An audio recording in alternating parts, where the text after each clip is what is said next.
As I mentioned, the title is If You Love Me. So ఆ యొక్క శీర్షిక నేను మీకు ముందే ప్రస్తావించినట్టుగా మీరు నన్ను ప్రేమించిన ఎడల. Every relationship requires love, and true love always expresses itself in action. చూసారా, ఏ సంబంధంలోనైనా ప్రేమ అనేది ఉండాలి. నిజమైన ప్రేమ మరి ఆ యొక్క స్నేహాన్ని ప్రేమను కలిగి ఉంటుంది. And in different relationship, love is expressed in different ways. మరి వేరువేరు సంబంధాలలో ప్రేమను వ్యక్తపరచడం వేరువేరుగా జరుగుతూ ఉంటుంది. Like in relationship, respect, cooperation, సహకారంగా, forgiveness, గౌరవంగా ఇట్లా ఆ యొక్క ప్రేమ వ్యక్తీకరించబడుతుంది. service, మరి సేవ help, చేయడంలో, obedience. విధేయత చూపించడంలో. And we understand from John 14 verse 15 where Jesus said, if you love me, keep my commandments.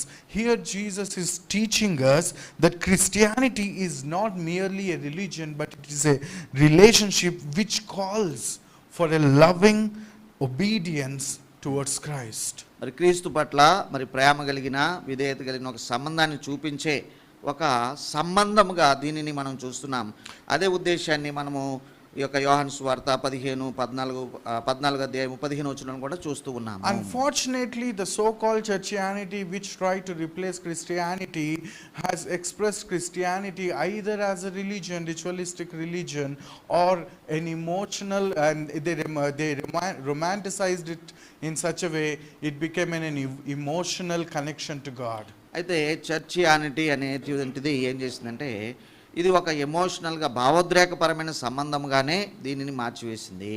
For a lot of people it's all about going to church, reading their Bibles, doing their prayers, and if they are living righteously, morally or not. అయితే నీతిగా జీవిస్తున్నారా లేదా అనేది పక్కన పెడితే మందిరానికి వెళ్ళడం, only that.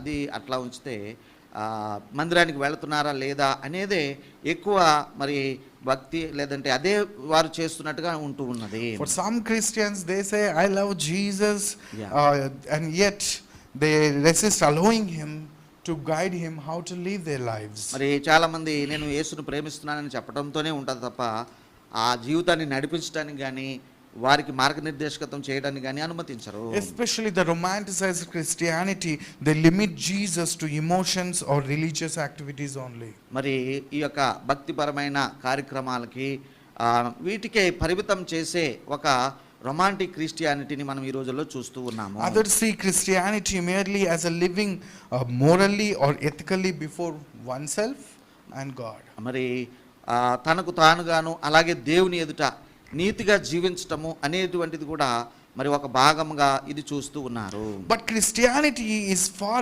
more than a private belief to say that I am living righteously, morally before myself and God, and I am good, I am doing my religious duties. మరి నేను నా మతపరమైన విధుల్ని నిర్వహిస్తున్నాను, నా మట్టుకు నేను దేవుని ఎదుట, నా మట్టుకు నేను నా ఎదుట అన్నట్టుగా నీతిగా జీవిస్తున్నాను అనే దానికంటే క్రైస్తత్వం మించినది కదా. The postmodernism and Western influence has made Christian faith as personal, something to keep for oneself and to one's practice. మరి ఇది వ్యక్తిగతంగా నాకు నేనే చేసుకునేది అనేటువంటి ఒక ఉద్దేశాన్ని ఈ పాశ్చాత్యీకరణ అలాగే పోస్ట్ మోడర్నిజం ఇవన్నీ కూడా దాని ప్రభావాల్ని పెట్టేసినాయి. But Christianity is a living relationship that transforms every area of our lives. అయితే క్రైస్తత్వము అనేటువంటిది మన జీవితంలోని ప్రతి భాగాన్ని స్పృశించి మరి మార్చే ఒక విధానంగా మనం ఉన్నది. The word we read, the words of Jesus, if you love me, you will keep my commandments, in one translation says, other translation says keep my commandments. మరి చూడండి, ఇక్కడ మనం చదువుకున్న వాక్య భాగంలో 14వ అధ్యాయము యోహాను సువార్త 15వ వచనంలో మీరు నన్ను ప్రేమించిన ఎడల నా ఆజ్ఞలను గైకొందురని మనం చదువుతున్నాము. Jesus spoke these words the night before his crucifixion. మరి ఈ మాటలు ఎప్పుడు యేసు ప్రభు చెప్పారంటే తనను సిలువ వేస్తారన్న ఆ రోజుకి, ఆ రాత్రికి, ఆ ముందు రాత్రికి అన్నట్టుగా ఆయన చెప్పి ఉన్నారు. Jesus was announcing about his departure, but emphatically he was explaining and announcing his departure to the disciples on the upper room. మరి ఆ యొక్క మేడగదిలో తన శిష్యులతో మాట్లాడుతూ మరి నొక్కి వక్కానిస్తూ చెప్పినది ఏమిటంటే మీరు నన్ను ప్రేమించాలని ఆజ్ఞలు గైకొలను అన్నట్టుగా. And John says in 13 verse 1, he said, Jesus loved his disciples to the end. మరి అక్కడ యోహాను 13:1 మనం చూస్తూ ఉన్నాం. ఆయన తన సమయం అయిపోయిందని తెలుసుకుని శిష్యులను పూర్తిగా ప్రేమించిననే మాట చదువుతూ ఉన్నాం. And out of love, he washed their feet. మరి ఆ ప్రేమతోనే వారి పాదములను కడిగినాడు. And he expressed the maximum expression of love towards them. మరి ఈ ఈ విధంగా ప్రేమ యొక్క పరిపూర్ణత అంతా వారికి చూపించినాడు. And he participated in the Passover meal, which we are calling the Holy Communion. మరి ఈ రోజున మనం ప్రభు వల్లని ఆచరించే ఆ యొక్క ఆ రొట్టె ద్రాక్షరసంలో కూడా ఆయన వారితో భుజించినాడు. So the moment the emotions in the room were very intense, that Jesus is departing from the disciples, and the disciples were worried. That's what John writes in chapter 14 verse 1. Let not your hearts be troubled.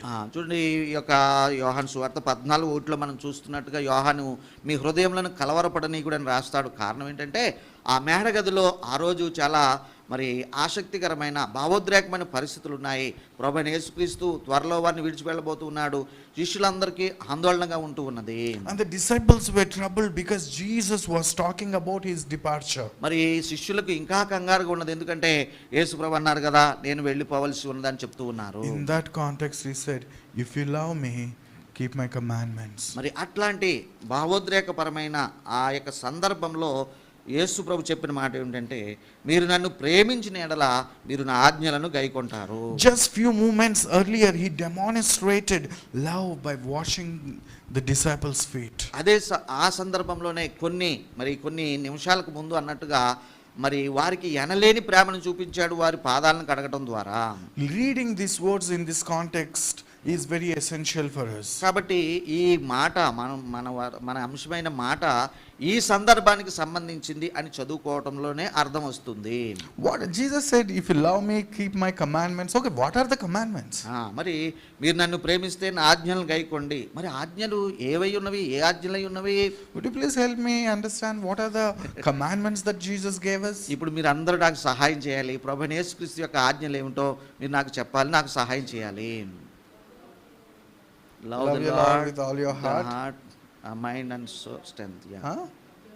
Love Good. Love your neighbor as yourself. నీ ప్రభు అయిన దేవుని నీ పూర్ణ హృదయంతో, పూర్ణ ఆత్మతో, పూర్ణ శక్తితో, పూర్ణ వివేకంతో ప్రేమించుము. అలాగే నిన్ను వలె నీ పొరుగువాన్ని ప్రేమించుము. సరే, అవే చెప్పారు. But my question is, are those the commandments that Jesus gave us? అయితే ప్రభువైన యేసుక్రీస్తు ఇచ్చిన ఆజ్ఞలు ఇవేనంటారా? No. కాదని నేనంటాను. In Bible we find there was a lawyer who comes to Jesus and asks him, what are the greatest commandments in the law? For which Jesus responded saying, you love the Lord and love your neighbor as yourself. కాబట్టి ఈ యొక్క ఒక ధర్మశాస్త్రోపదేశకుడు ప్రభువైన యేసు దగ్గరికి వచ్చి ధర్మశాస్త్రంలో మరి గొప్ప ఆజ్ఞలు ఏమిటంటే ఆ ధర్మశాస్త్రోపదేశకుని చేత చెప్పించినట్టుగా ఈ యొక్క నీ పూర్ణ హృదయం, పూర్ణ శక్తి, పూర్ణ బలంతో ప్రభును ప్రేమించుము, నిన్ను వల్ల నీ పొరుగువాన్ని ప్రేమించుము అని రాయబడినని అతని చేత చెప్పించారు ప్రభు. Considering the entire Bible theological perspective into consideration, we can say the commandments, there is only one commandment Jesus gave us, that is, love your brother as I have loved you. మరి ఇలాగూ వీటన్నిటిని తరికించుకున్న తర్వాత ప్రభువైన యేసుక్రీస్తు ఇచ్చిన ఆజ్ఞ ఏమిటా అని మనం ఆలోచిస్తే, నేను మిమ్మల్ని ప్రేమించినట్టుగా మీరు మీ సహోదరులను ప్రేమించుడి అని ఇచ్చిన ఆజ్ఞ ఒకటే అని చెప్పుకోవచ్చు. But here in this context actually Jesus gave 3 commandments in chapter 13 and 14. మరి ఈ యొక్క అధ్యాయాలు 13, 14 అధ్యాయాల్లో ప్రభువైన యేసుక్రీస్తు ఇచ్చిన ఆజ్ఞలు చూసినట్లయితే, first one is you will find in John 14:1 where it says, believe in me. You believe in God, you also believe in me. The language is actually a command, imperative. ఈ యొక్క 14 మొదటి వచనంలో దేవుని యందు విశ్వాసం ఉంచుచున్నారు, నా యందును విశ్వాసం ఉంచుడి. ఇది ఒక ఆజ్ఞగా ఇవ్వబడింది. And there is another command grammatically in John chapter 13 verse 14 to 15. After Jesus washing the feet of the disciples, he told them, do this as I have done. మరి అలాగే ఇంకొక ఆజ్ఞ కూడా మనం చూస్తున్నాం. 13వ అధ్యాయము 14-15 వచనాల్లో ఏమంటారంటే, ఇదిగో నేను మీకు చేసిన ప్రకారము మీరును చేయవలనని మీకు మాదిరిగా ఇలాగు చేశాను. In other words, second commandment he gave is serve one another humbly. అంటే ఈ మాటలో ఉన్న మరి పరమార్థాన్ని మనం చూసినట్లయితే ఆయన ఇచ్చిన ఆజ్ఞగా మనం గమనించవలసింది ఏంటంటే, ఇదిగో మీరు ఒకరినొకరు తగ్గింపు స్వభావంతో పరిచర్య చేసుకునుడి. And the third commandment you will find in John 13 verse 34, where he says, love one another as I have loved you. మరి మూడవ ఆజ్ఞగా మనం చూసినట్లయితే ఇదే 13 అధ్యాయం 34 వచనంలో మరి నేను మిమ్మల్ని ప్రేమించినట్టే మీరును ఒకరినొకరు ప్రేమించవలెను. So believing in him, Yeah. serving with humility, Yes, yes. and loving one another as Christ has loved us. These are the three commandments Jesus has given in this context. కాబట్టి ఈ యొక్క మరి సందర్భంలో ప్రభువైన యేసుక్రీస్తు ఇచ్చిన ఆజ్ఞలు, నా యందు విశ్వాసం ఉంచుటి మీరు దేవుని యందు విశ్వాసం ఉంచుతున్నారనియు, మీరు ఒకరినొకరు తగ్గింపు స్వభావంతో పరిచర్య చేసుకుని ఒకరినొకరు అన్నట్టు, అలాగే మరి నేను మిమ్మల్ని ప్రేమించిన ప్రకారము మీరును ఒకరినొకరు ప్రేమింపవలననే ఈ మూడు ఆజ్ఞలను ఈ సందర్భంలో ప్రభు ఇచ్చినట్టుగా మనం గమనిస్తున్నాము. Lot of the modern day Christians, they are very happy to say that they love Jesus, but they don't like the other part, to keep his commandments. మరి ఇటువంటి మరి చాలా మంది క్రైస్తవులు పిల్లరా, నేను ప్రభును ప్రేమిస్తున్నాను, యేసును ప్రేమిస్తున్నాను అని చెప్పడానికి ఇష్టపడతారు తప్ప ఆ రెండవ భాగమైన ఆయన ఆజ్ఞలను పాటించుటకు వారు వెనకాడతారు. Many a times we also misunderstand, thinking the moment if we say keep the commandments, we think that it is something legalism. మరి ఆజ్ఞలను గైకొనుడి అనే మాట వినగానే మనం కూడా ఇదేదో విధుల సంబంధమైనవి, ఇవి తప్పనిసరిగా చేయాల్సినవి అన్నట్టుగా మనం కూడా చాలాసార్లు అనుకుంటూ ఉంటాము. But Christianity, it demands and commands obedience to Christ and to keep his commandments. అయితే క్రైస్తత్వంలో ఉన్న మూలమైన విషయం ఏమిటంటే, మరి ఆజ్ఞాపూర్వకంగాను కోరిక రూపంలోనూ చెప్పేది ఏమిటంటే ప్రభువైన యేసుక్రీస్తును ప్రేమించాలి, ఆయన ఆజ్ఞలను గైకొనాలని. This words teaches us that obeying Jesus certainly includes personal holiness and morality, but the greatest emphasis is faith in him and love towards others. కాబట్టి ఆయన యందు విశ్వాసం ఉంచటము, ఇతరుల పట్ల ప్రేమ కలిగి ఉండటము అనేటువంటిది ఈ యొక్క ఆజ్ఞలను పాటించడం అనే విషయంలో ఉన్నవి. అంత మాత్రమే కాదు కానీ వ్యక్తిగత పరిశుద్ధత ఇవి కూడా ఉన్నవి. Our obedience reveals the authenticity of our love towards Christ. కాబట్టి ఎప్పుడైతే మన యొక్క భక్తి అనేటువంటిది, లేదంటే మన యొక్క ఆ యొక్క ప్రాధాన్యత అనేటువంటిది ప్రభు పట్ల మన ప్రేమను చూపిస్తూ ఉంటుంది. It is easy to speak about loving Jesus emotionally or sentimentally. అలాగే నేను యేసును ప్రేమిస్తున్నాను అని ఎమోషనల్ గాను సెంటిమెంటల్ గాను చెప్పడం బాగానే ఉంటుంది. Emotion is beautiful, but genuine love for Christ must lead to obedience. అయితే మరి ఎమోషనల్ గాను సెంటిమెంటల్ గాను చెప్పడం మంచిదే కానీ నిజమైన ప్రేమ ఆయనను సేవించుటకు నడిపించవలెను. And the disobedience is not merely a weakness or failure in our lives, but it is also in many ways a failure of our love towards Christ. మరి కాబట్టి అవిధేయత అనేది వ్యక్తిగతంగా ఒక విఫలతే కాదు కానీ ప్రభును ప్రేమించడం అని చెప్పుకోవడంలో కూడా అది విఫలతగానే ఉంటుంది. To say I love Jesus but I do not want him telling me how to live is misunderstanding both love and discipleship in Christianity. మరి క్రైస్తత్వంలో ఉన్న మరి ప్రేమను, శిష్యత్వాన్ని, మరి నేను ఆయనను ప్రేమిస్తున్నాను కానీ ఆయన ఆజ్ఞలను పాటించనంటే అది ఒకదానికొకటి సరిపోదు. Our love towards Christ will result in our obedience. మరి క్రీస్తు పట్ల నాకున్న ప్రేమ అనేటువంటిది విధేయతలో మనకు కనబడుతూ రావాలి, వస్తుంది. And Charles Spurgeon, a great British preacher from a Baptist convention, he said, Jesus also spoke to the proper source of our obedience. It is not fear, pride, or desire to earn blessings. The proper source of obedience is love. Obedience, The proper source of obedience is love. Okay. పిల్లరా, విధేయతకు ప్రేమే మూలంగా ఉండాలి తప్ప వ్యక్తిగత కారణాలు ఆశీర్వదింపబడతామన్న కారణమో కాకూడదని ఈ యొక్క చార్లెస్ స్పర్జన్ అనే భక్తుడు ఆయన చెప్పి ఉన్నాడు. And obedience must have love for his mother, nurse, and food. The essence of obedience lies in the hearty love which prompts the deed rather than in the deed itself. చూడండి, ఆ చేస్తున్నాము, ప్రేమిస్తున్నామనే కార్యము కంటే అది ఇంకా పోషించబడవలసిన విషయాలు వేరే ఉన్నవి అని ఆయన వ్యక్తంగా చెప్తూ In ఉన్నారు. other words, what he is trying to tell is ఆయన ఏం చెప్తున్నారు ప్రయత్నిస్తున్నారంటే, our love should motivate us to be obedient. మరి ప్రేమను బట్టి మనం విధేయత చూపించడానికి పురుకొల్పబడాలని చెప్తున్నారు. But obedience is not an end in itself. అయితే విధేయత చూపిస్తే అంతటితో అయిపోయిందా? అలా కాదు. Obedience have to be sourced, or obedience have to be influenced by the love. మరి ఆ యొక్క విధేయత చూపించడం అనేది ప్రేమ ద్వారా పుట్టుకు రావాలి అని చెప్తున్నారు. In other words, what God is looking from us is not sheer obedience. Yeah. What God is looking from us is only emotional love, but what he is looking in our lives is an obedience that is motivated by love. మరి మన దగ్గర నుండి ప్రేమ చేత ప్రేరేపించబడిన, లేదంటే ప్రేమ చేత ప్రారంభపడిన విధేయతనే ఆయన కోరుతున్నారు తప్ప ఒక్క విధేయతనే ఆయన కోరడం లేదు. True obedience flows from love. మరి నిజమైన విధేయత అది ప్రేమ నుండి పుట్టుకొని వస్తుంది. In these 3 commandments we read, believe in me, serve one another, and then love one another. The first commandment, believe in me, is the only personal commandment. మనము 3 ఆజ్ఞలు ప్రభు ఇచ్చారని చెప్పుకున్నాము. దేవుని యందు విశ్వాసం ఉంచుతున్నారు, నా యందు విశ్వాసం ఉంచండి, మీరు ఒకరికొకరు తగ్గింపుతో పరిచర్య చేసుకునండి, అలాగే నేను మిమ్మల్ని ప్రేమించిన ప్రకారం మీరు ఒకరినొకరు ప్రేమించుకోండి అని చెప్పుకున్న దాంట్లో ఆ మొదటి ఆజ్ఞ ఉందో చూడండి, మరి నా యందు విశ్వాసం ఉంచుడి అనేది మాత్రమే వ్యక్తిగతంగా మనం చేయగలిగిన ఆజ్ఞ. And the rest of the commandments are relational, and they shape how we treat others.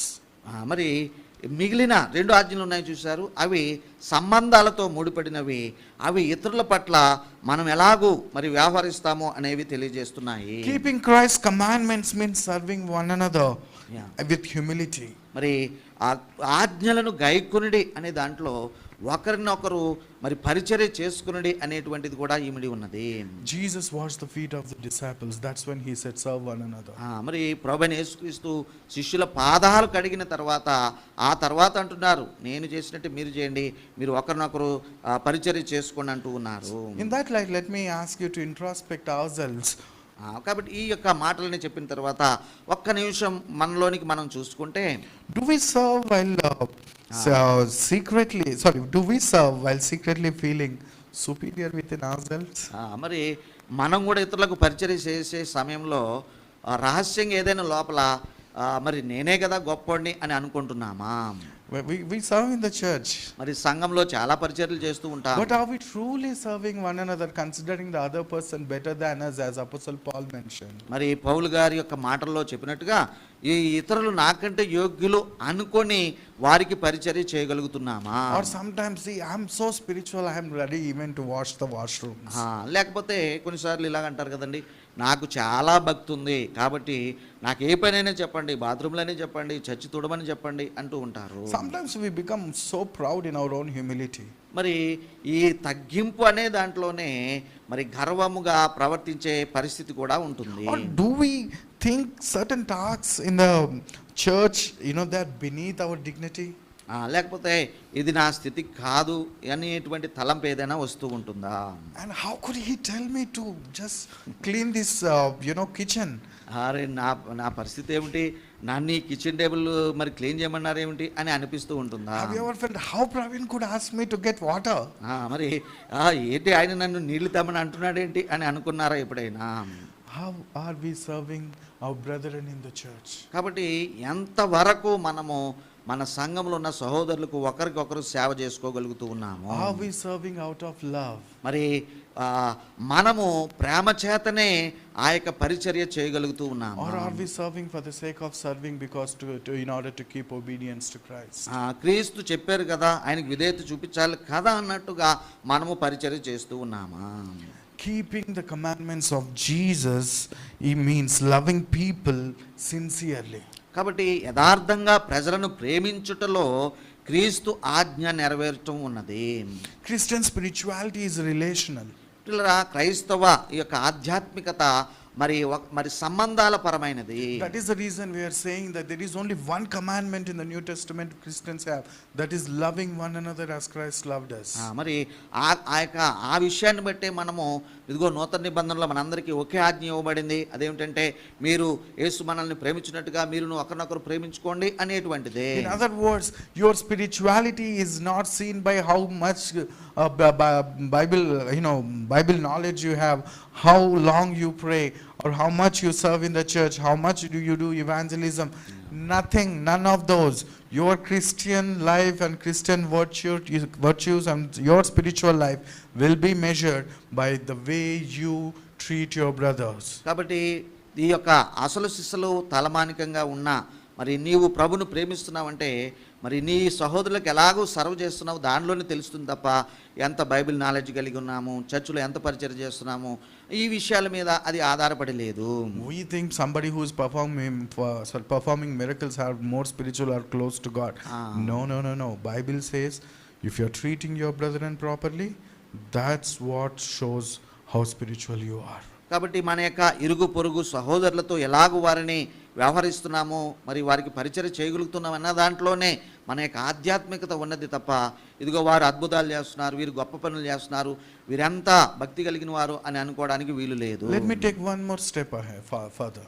ఇంకొక అడుగు ముందుకు వేసి మరికొన్ని విషయాలు చూద్దాం. 1 John chapter 4 verse 20 and 21 says, if someone says I love God and hates his brother, he is a liar.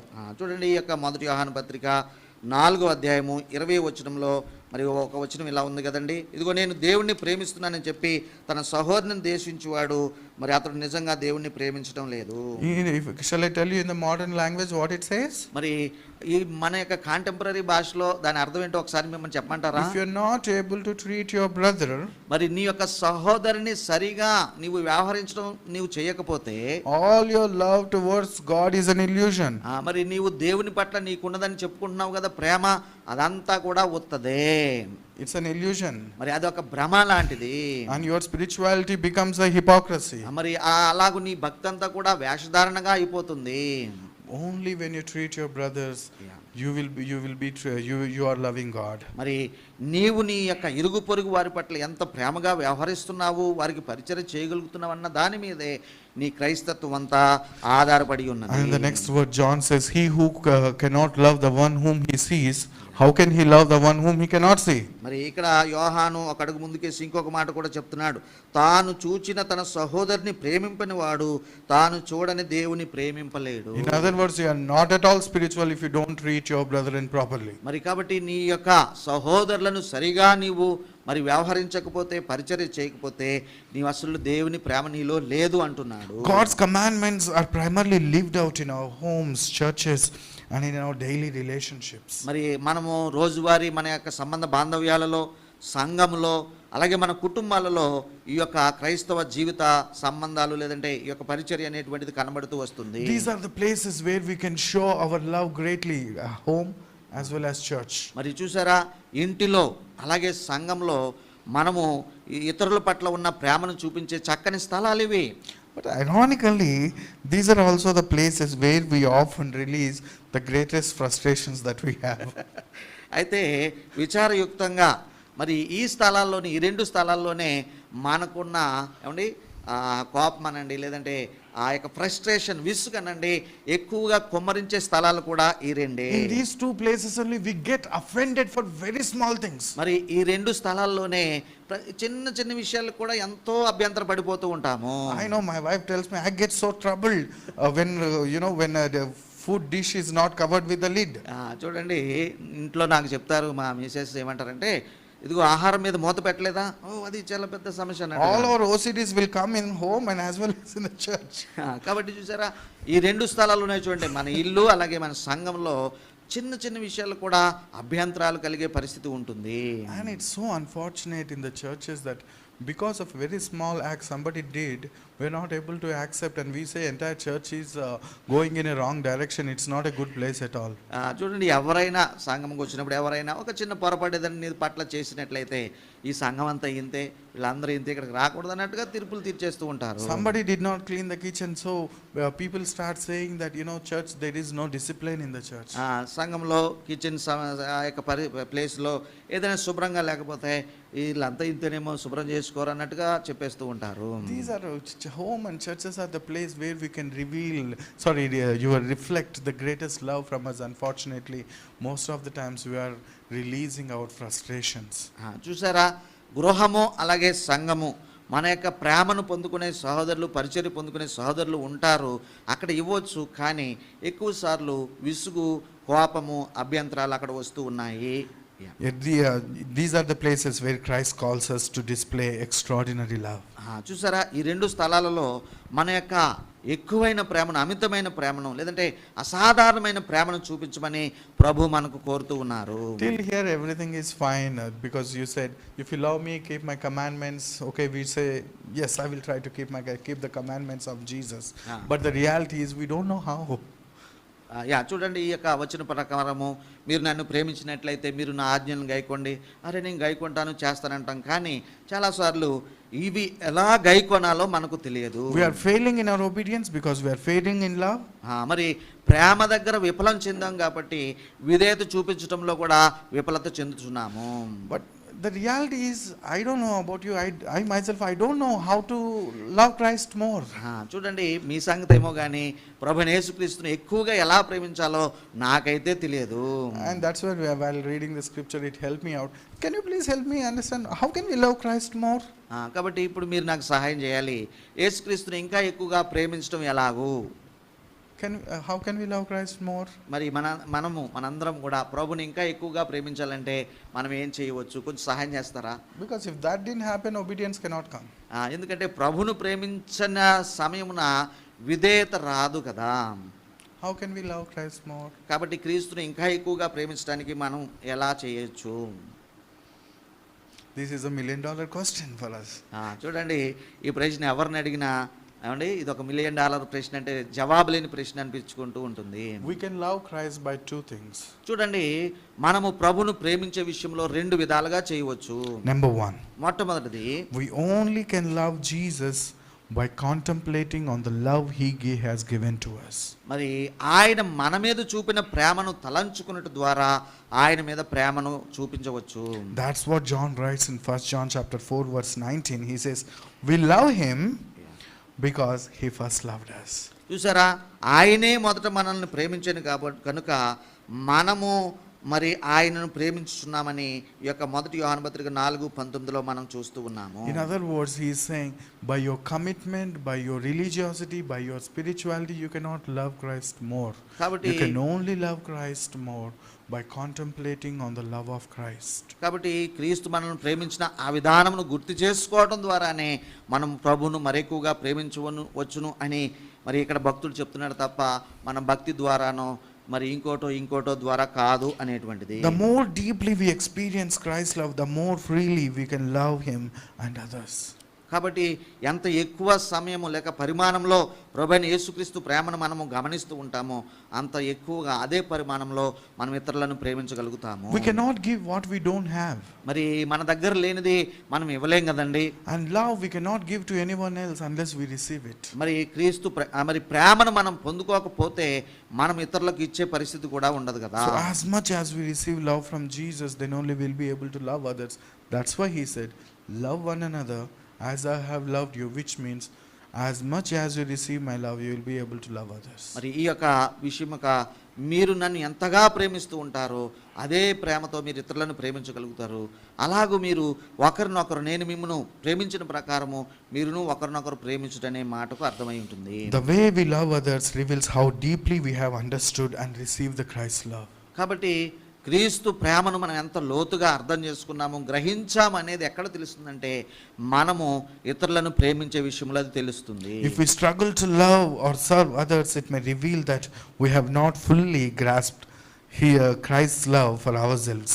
కాబట్టి మనం ఇతరులను ప్రేమించే విషయంలో కానీ ఇతరులకు పరిచర్య చేసే విషయంలో కానీ మనం ఇబ్బంది పడుతూ ఉన్నామంటే దాని అర్థం ఏంటంటే క్రీస్తు యొక్క ప్రేమను మనము మరి ఇంకా ఎక్కువగా మరి పొందుకోలేదు, అనుభవించలేదు అనేది తెలియజేస్తుంది. Let's move forward. ఇంకా ముందుకెళ్దాము. Jesus said, if you love me, keep my commandments. మరి ప్రభు చెప్పిన మాట, మీరు నన్ను ప్రేమించినట్లయితే నా ఆజ్ఞలను గైకొండి అన్నారు కదా. But he understood it's not possible for us. అయితే ఆయనకి తెలుసు, ఆయన తెలిసే చెప్పారు ఇది మీ వల్ల కాదు అనేటువంటిది. That is the reason he is offering a help. ఆ కారణమును బట్టే మనకొక సహాయమును కూడా ఆయన చేస్తూ ఉన్నారు. And that's why immediately he says, if you love me, keep my commandments. And immediately he says, and I will pray the Father and he will give you another helper. చూడండి, ఆ కారణమును బట్టే ఆయన అంటున్నాడు, ఇదిగో నేను తండ్రిని వేడుకొందును, ఆయన మీకు వేరొక సహాయకర్తను లేక ఆదరణకర్తను మీకు ఇస్తాడు. So from this we understand we cannot love Christ and we cannot love others without the help of the Holy Spirit. కాబట్టి ఇక్కడ ఈ రెండు వాక్యాలను గనక మనం పరిశీలన చేసినట్లయితే చేసేది ఏంటంటే, ప్రభు ఆత్మను పొందుకోకపోతే మనం ప్రభును ప్రేమించలేము అనేటువంటిది. Another comforter or another helper. చూడండి, ఇక్కడ వేరొక ఆదరణకర్త. The word another is an interesting word here. మరి చూసారా, వేరొక అనే మాట కొంచెం ఆసక్తికరంగా ఉంటుంది. Another means there is already someone. మరి వేరొక అంటే అర్థం ఇంకొకరు ఉన్నారనే కదండి. Jesus is the first paraclete for us and then Holy Spirit is the another second paraclete. చూడండి, పారాక్లీట్ అనే మాట వాడుతూ ఉంటారు. మరి ప్రభువైన యేసుక్రీస్తు మనతో ఉండేవాడు లేక సహాయం చేసేవాడు, అలాగే ఆత్మ కూడా వేరొక ఆదరణకర్తగా పారాక్లీట్గా మనకు ఉంటూ ఉన్నారు. The Greek word used in the place another is allos, which means another of same kind. Another of same kind. ఇదిగో వేరొకరు అంటే ఆ ముందున్న వారి లాంటి వారే అనేటువంటి ఎలాస్ అనే మాటను గ్రీకులో ఇక్కడ వాడారు వేరొక అనే దానికి. Another also can mean another of different kind. మరి వేరొక అనే మాటలో వేరే స్వభావం గల ఇంకొకరు అని కూడా ఉండొచ్చు. In Greek it's called teni. అది దానికి గ్రీకులో టెని అనే పదం ఉన్నది. So here it says another helper of same kind. Jesus is sending someone just like him. మరి యేసు ప్రభు తనలాంటి వారిని మరొక సహాయకర్తను మనకు పంపిస్తున్నాడని అర్థం వచ్చేలాగా ఈ వేరొక ఎలాస్ అనే మాట అక్కడ వాడబడింది. He is the wonderful counselor, mighty God, everlasting Father, and the same the Holy Spirit is, and it's the same person was given to us for help. మరి ఎలాగైతే మనము ఆశ్చర్యకరుడైన ఆలోచనకర్త, బలవంతుడైన దేవుడు, నిత్యుడగు తండ్రి అని మరి చెప్తూ ఉంటామో, అలాంటి వాడే అట్లాంటి సహాయకర్తనే మనకు ఆయన అనుగ్రహిస్తూ ఉన్నారు. Disciples were worried and they were troubled because Jesus is leaving and Jesus is telling them, I'm sending you someone who is just like me, just as I help you till now, this person is going to help you forever. కాబట్టి శిష్యులేమో మరి గలిబిలిగా ఉన్నారు, యేసుప్రభు వెళ్ళిపోతారంట అనుకుంటూ ఉన్నారు. కానీ ప్రభు వారికి ఇచ్చిన మాట ఏమిటంటే, నాలాంటి సహాయకర్త లేదంటే నాలాంటి స్వభావం కలిగిన వాడిని నేను మీ కొరకు పంపిస్తాను అని చెప్తున్నారు. The Holy Spirit is our helper, just as Jesus was to his disciples. మరి శిష్యులకు యేసు ప్రభు ఎలాగైతే సహాయకరంగా ఉన్నారో అలాగే పరిశుద్ధాత్ముడు మనకు సహాయకరంగా ఇవ్వబడ్డారు. And he is going to continue the same work that Jesus is doing in our lives. మరి మన జీవితాల్లో ప్రభువైన యేసుక్రీస్తు ఏ క్రియనైతే కొనసాగిస్తూ ఉన్నారో అదే క్రియను పరిశుద్ధాత్ముడు కొనసాగిస్తారు. So through this Jesus wanted to tell us that we need God's presence and power to obey his commandments, to receive his love and to reflect the same love to others. మరి ఇతరులకు క్రీస్తు లాంటి ప్రేమను చూపించాలన్నా, క్రీస్తును సరిగా ప్రేమించాలన్నా, ఇతరులకు పరిచర్య చేయాలన్నా ఆ యొక్క సహాయము మనకు కావాలని ప్రభు చెప్తూ ఉన్నారు. According to John 14, the primary purpose Holy Spirit sent to us is to help us receive the love of Christ and to help us reflect the same love to others. క్రీస్తు ప్రేమను పొందుకోవడానికి, అదే ప్రేమతో ఇతరులకు పరిచర్య చేయడానికి పరిశుద్ధాత్ముడు మనకు అనుగ్రహించబడ్డాడని ఈ యొక్క యోహాను 14లో మనం చూస్తూ ఉన్నాము. Of course, in book of Acts we read the first sign of Holy Spirit as a witness, healings, miracles and so many things. మరి అపోస్తల కార్యముల గ్రంథం 1వ అధ్యాయం అన్నట్టుగా మనం చూస్తూ ఉంటాం. పరిశుద్ధాత్మని యొక్క ఉద్దేశము సాక్ష్యం ఇచ్చుటకు, బలపరచుటకు అన్నట్టుగా చూస్తూ ఉంటాం. అద్భుతాలు చేయటకంటూ ఉంటాం. All these are signs of the Holy Spirit. ఇవన్నీ కూడా పరిశుద్ధాత్మని యొక్క వేరు వేరు గుర్తులై ఉంటూ ఉన్నవి. But let me tell you, my brethren, ప్రియ సోదరులు, ఒక మాట నన్ను చెప్పనీయండి. the primary sign of Holy Spirit is love for Christ and love for others. మరి పరిశుద్ధాత్మని యొక్క ప్రాథమికమైన మరి ఆ యొక్క పని ఏమిటంటే క్రీస్తును ప్రేమించుట, అదే ప్రేమతో ఇతరులకు పరిచర్య చేయుట. As a church, we may not be able to see our love, individuals' love for Christ, but as a church, we can see individual love for one another. మరి ఒక సంఘంగా మనం ఉన్నప్పుడు వ్యక్తిగతంగా ఒకరి ప్రేమను ఒకరు, మరి ఎవరెవరి ప్రేమ మనకు తెలియదు, కానీ సంఘముగా మనము లేకపోతే వ్యక్తిగతంగా ఒకరికొకరు పరిచయం చేసేటప్పుడు ఆ ప్రేమ అనేది తెలియవస్తుంది. We can see our love for others. We may not be able to see others' love for Christ. చూసారా, ఇతరుల పట్ల ఒకరి పట్ల ఒకరు కలిగి ఉన్న ప్రేమనే మనం గమనించగలం, కానీ క్రీస్తు పట్ల మనకున్న ప్రేమ అది మరి బయటకు కనబడదు కదా. That's a primary sign of Holy Spirit. అదే పరిశుద్ధాత్మని యొక్క ప్రాథమికమైన పరిచర్యగా Why am I ఉంటుంది. saying this? ఎందుకు నేను ఈ విషయాలు చెప్పుకుంటూ Because వస్తున్నాను? love is the fruit of the Spirit according to Paul. మరి పౌలు గారి పత్రికల ప్రకారం చూసినట్లయితే ఈ యొక్క ప్రేమ అనేది ఆత్మ ఫలమై ఉన్నది. And love is the greatest gift one can desire for according to 1 Corinthians 13. మరి 1 కొరింథీ 13వ అధ్యాయం ప్రకారము ప్రేమను మీరు కలిగి ఉండండి.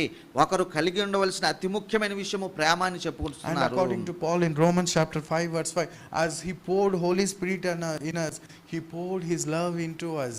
చూసారా, ఆయన మనకు అనుగ్రహించిన పరిశుద్ధాత్మ ద్వారా తన ప్రేమను మనలో కుమ్మరించాడని ఆ యొక్క రోమపత్రిక 5వ అధ్యాయము 5వ వచనంలో కూడా మనం చూస్తూ The ఉన్నాము. primary greatest work of the Holy Spirit is love.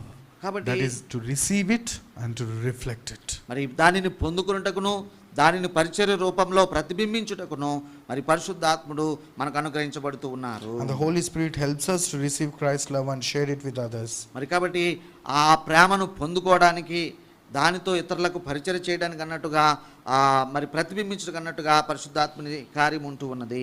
And John 14:15, if you love me, keep my commandments, is a possibility only by the help of the Holy Spirit. కాబట్టి ఈ యొక్క మరి ఒకే మాటలో చెప్పబడిన, ఒకే వచనంలో చెప్పబడిన మరి నా ఆజ్ఞలను గైకొందురు నన్ను ప్రేమించినలా అనే దానికి పరిశుద్ధాత్మని సహాయం ద్వారా మాత్రమే అది మనం చేయగలము. So as a body of Christ, shall we all together introspect ourselves about our love for one another? కాబట్టి ఒకరి పట్ల ఒకరం కలిగి ఉన్న ప్రేమ విషయంలో ఒక క్రీస్తు శరీరంగా ఉన్న మనము ఒకసారి మనల్ని మనం పరిశీలన చేసుకోవచ్చా? Shall we constantly focus on the great love Christ has given to us? మరి ప్రభు చూపిన మహాప్రేమ మీద మన యొక్క దృష్టి మరల్చుకోవచ్చా? Shall we just start depending on the Holy Spirit to love Christ and to love our brethren? మరి క్రీస్తును ప్రేమించుటకును, మన సహోదరులను ప్రేమించుటకును క్రీస్తు వైపు, ఆ మాటకు వస్తే పరిశుద్ధాత్మ వైపు మనం చూడగలమా? Christian life in a very beautiful simple picture, if you want to see, that is in the Holy Communion. కాబట్టి ఈ యొక్క క్రైస్తవ జీవితంలో ఉన్న ప్రేమకు అన్నట్టుగా మనము ప్రభు బల దగ్గర అది మనం చూడవచ్చు. Christ expressed his great love through his sacrifice. మరి ప్రభు యేసుక్రీస్తు తన బలి అర్పణ ద్వారా తన ప్రేమను వెల్లడిపరిచారు. And we all can see the symbol of his love. మరి ఆయన ప్రేమకు తార్కాణము ఇక్కడ మనం చూడగలుగుతూ ఉన్నాం. Every time we eat bread and wine, we remember his love. Yeah. Okay, ప్రతిసారి కూడా మనము ఈ యొక్క మరి ద్రాక్ష రసంలోను రొట్టెలను చేవేస్తున్నప్పుడు ఆయన ప్రేమను మనం జ్ఞాపకం చేసుకుంటూ ఉన్నాము. Have you ever thought why is it called communion? మరి సో ఎప్పుడైనా ఇది అంటే సహవాసపు బల్ల అనే పేరు కూడా ఉంది కదండి, ఎందుకంటారు అలాగని ఎప్పుడైనా Holy అనుకున్నారా? Communion. మరి పరిశుద్ధ సహవాసపు బల్ల అంటారు కదా. This communion is a reminder to us that we are communing with God. కాబట్టి ఈ యొక్క కమ్యూనియన్ మనకేం తెలియజేస్తుందంటే మనము దేవునితో మరి ఆ యొక్క సంభాషణలోను సంబంధంలోను ఉన్నామని చెప్తుంది. And let me tell you this. ఇంకో మాట చెప్పండి. There are two things that make this communion holy. మరి ఈ యొక్క బల్లను పవిత్రపరిచే రెండు సంగతులు ఉన్నాయండి. Number one, మొట్టమొదటిది undoubtedly the presence of Christ in it. మరి ఈ యొక్క బల్ల ఉన్నప్పుడు ప్రభు యొక్క ప్రసన్నత మనం చూడగలుగుతూ ఉంటాం. And the second is మరి రెండవది చూస్తే your presence, మరి my presence, our presence. మరి నీవు నేను మనందరము ఇక్కడ కూడి ఉండుట, మన యొక్క సన్నిధానం కూడా ఇక్కడ ఉంటుంది. The communion of the body of Christ. మరి చూసారా, కాబట్టి ప్రభు ఉన్నారు, ప్రభు బిడ్డలు ఉన్నారు, వీరి యొక్క సహవాసం అనేటువంటిది. Theologically it's called trans-elementation.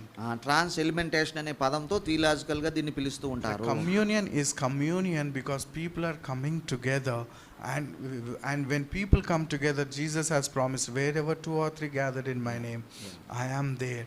In that, with his spiritual presence, as people have come together, it is becoming Holy Communion for us. కాబట్టి ఈ యొక్క పరిశుద్ధ సహవాసపు వల్ల ప్రజలు ఉన్నారు, ప్రభు ఉన్నారు, అందరూ కలిసి సహవసిస్తున్నారు అనే అర్థంలో ఇది ఉంటూ ఉన్నది. This is a symbol that reminds us to love Christ and reflect the same love to our brethren. కాబట్టి ఇది ఒక సాదృశ్యంగా మనకు ఉంటూ ఉన్నది. మనం ప్రభును ప్రేమిస్తున్నామనియు అదే ప్రేమతో మనం ఇతరులను ప్రేమించి పరిచర్య చేయాలనే ఒక మరి జ్ఞాపకం ఇది చేస్తూ ఉన్నది.